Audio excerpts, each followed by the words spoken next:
Well, we may have just gotten past the NBA draft literally 2 days ago, but now we're about to head into the open market, that being free agency.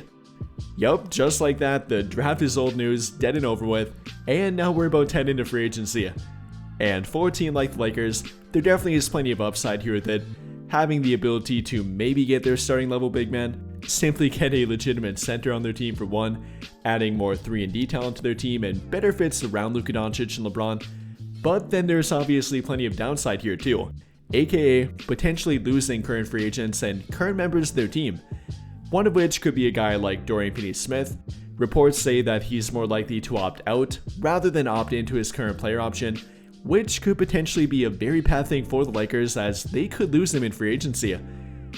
And then for Austin Reaves, not losing him in this year's free agency but potentially in next year's.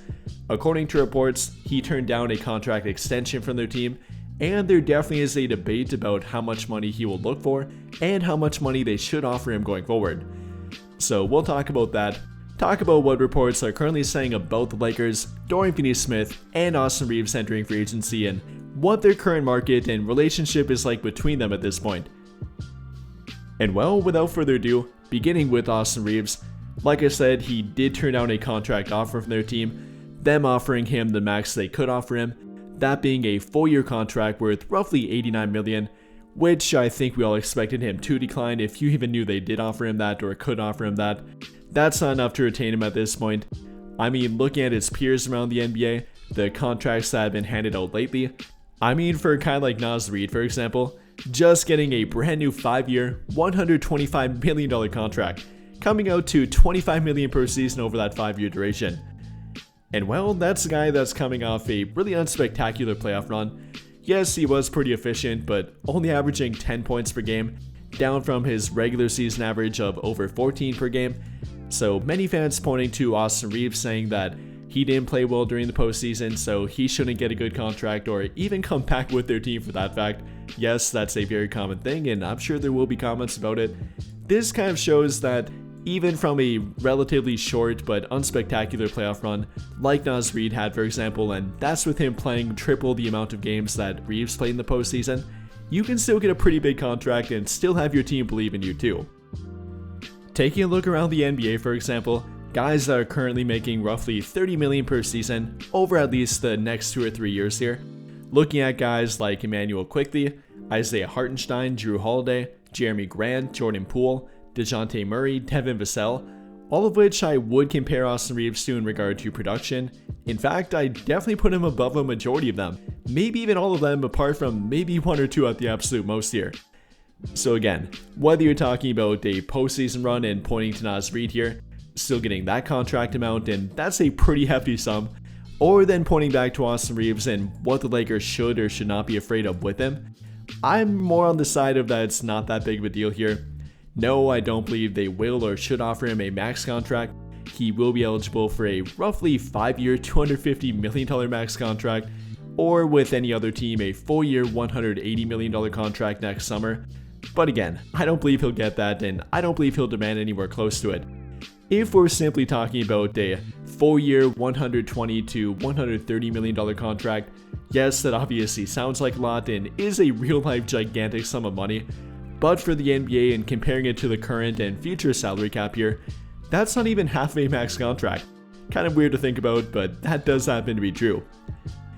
So whether you're pointing to the contract that Naz Reid just got, or the contract that guys like Devin Vassell, Jordan Poole, Jeremy Grant, Emmanuel Quickley currently have and the money they will be making per year going forward, I don't think it's that big of a deal with Austin Reaves. I don't think we should be as worried as many fans try to claim we should be or that the Lakers should be going forward.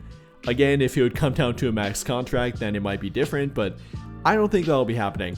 And pointing to guys that make a similar amount or a similar amount to what fans say that Reaves shouldn't be given or what he shouldn't make, I think I would be against that, and for good reason too. I mean, unless you're simply talking about the fit and pointing to that argument, saying to trade him because of that and not about the fact that he's not worth that money or isn't comparable to other players making that amount, then I guess you have an argument. But if it's simply about money here in the contract they should or should not offer him, I don't like that argument and I don't agree with it, especially if you are pointing to $30 million per year being too much for him, which I do happen to see pretty much every day in my comments section and all over Twitter for months now on end. But with that being said, and apart from the fear-mongering about Reaves going forward, how about Dorian Finney-Smith? This problem is a more current one and one that will have to be addressed in a matter of days, not a matter of months or potentially a year with Reaves. And like I said, it definitely is a problem for their team. According to reports, according to Dan Woke of the LA Times, according to other reporters with him, he very likely will be opting out, not opting in. And if you have no idea what I'm talking about, he does have a player option worth roughly $14.9 million for next season. So if Finney-Smith would be opting out or does plan to go that route, then he obviously believes that he can get more than that amount, either from a short-term standpoint making more than $15 million next season, or from a long-term standpoint and getting a larger contract, whether it's more than $14 million per year or not, more money from a long-term standpoint, likely looking at a 3 to 5 year contract duration here. And while I think Zach Lowe really put it perfectly with Dorian Finney-Smith, talking about the leverage he has here and kind of all the points that he can directly point to, him and his agent for that fact, about why the Lakers need him more than he needs them, and why it will be a big point of emphasis for them to retain him, and why again he simply has more leverage than they do here. Dorian Finney-Smith is the guy that I would watch for. He has a $15 million player option for next year. I said on a previous podcast, boy, would I love to be Dorian Finney-Smith's agent because I get to do some real agenting. It's like you traded real stuff for me. I'm a 3-and-D wing. Luka likes me. Luka's played with me in Dallas. You need me on this team. I think that we're coming up against his player option deadline, I think in a couple of days. What I meant by that was it would be fun to sort of use the leverage that I thought I would have over the Lakers as his agent to get a nice long-term deal at a decent rate to lock me in for the rest of my career, the rest of my prime, whatever. If I'm Dorian Finney-Smith, I'm very interested to see what comes of this situation. Does he just opt in and they can't reach a deal?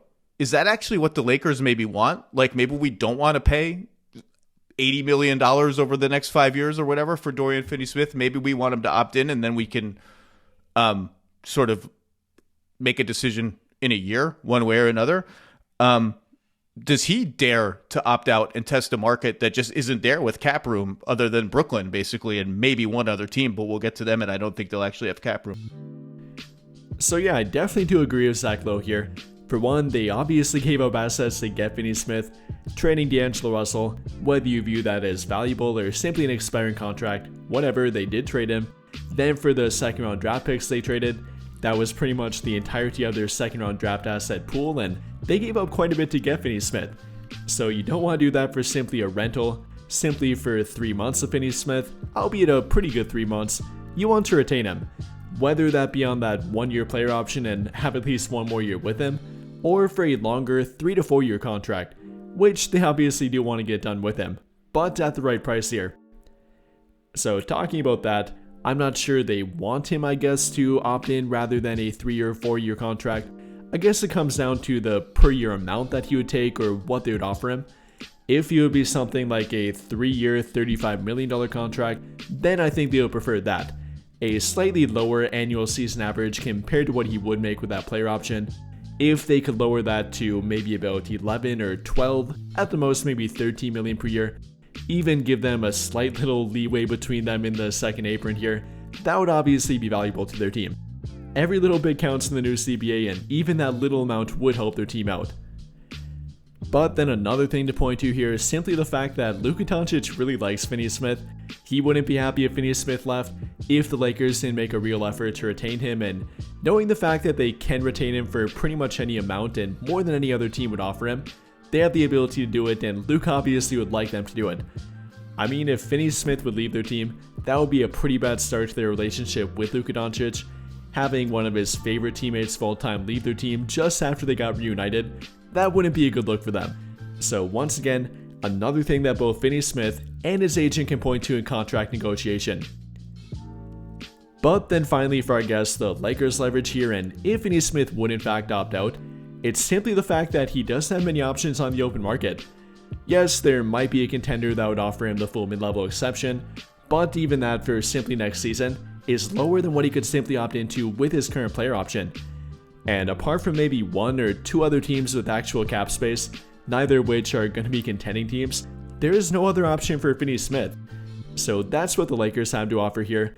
The fact that he doesn't have a better option on the open market, apart from maybe the mid-level exception, it's going to be really difficult for him to get a better offer than what the Lakers theoretically will or could offer him. Whether it be the cap space from a non-contender, or simply the full mid-level exception, which I guess can be offered up to a full-year contract worth roughly $61 million, it's still not as much as Lakers could offer either for next season or for that full-year contract duration. So they definitely do have more upside here with him, definitely are the more favorable destination, but he does hold some cards here as well. Whether it be the fact that Luka wants them to retain him and they know that too, meaning Dorian Finney-Smith and his agent, the fact that they traded for him and gave up real assets for him, and simply how important he is to their team, and he showed that both throughout their playoff run up into the postseason and then during their brief playoff run in the postseason.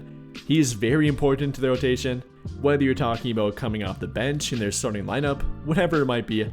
The guy is very valuable to their team and definitely a big part of the rotation. And with that in mind here, I think you can obviously tell that I don't want them to lose him, whether it's him walking from their team or whatever it might be. I don't think that would be a good thing.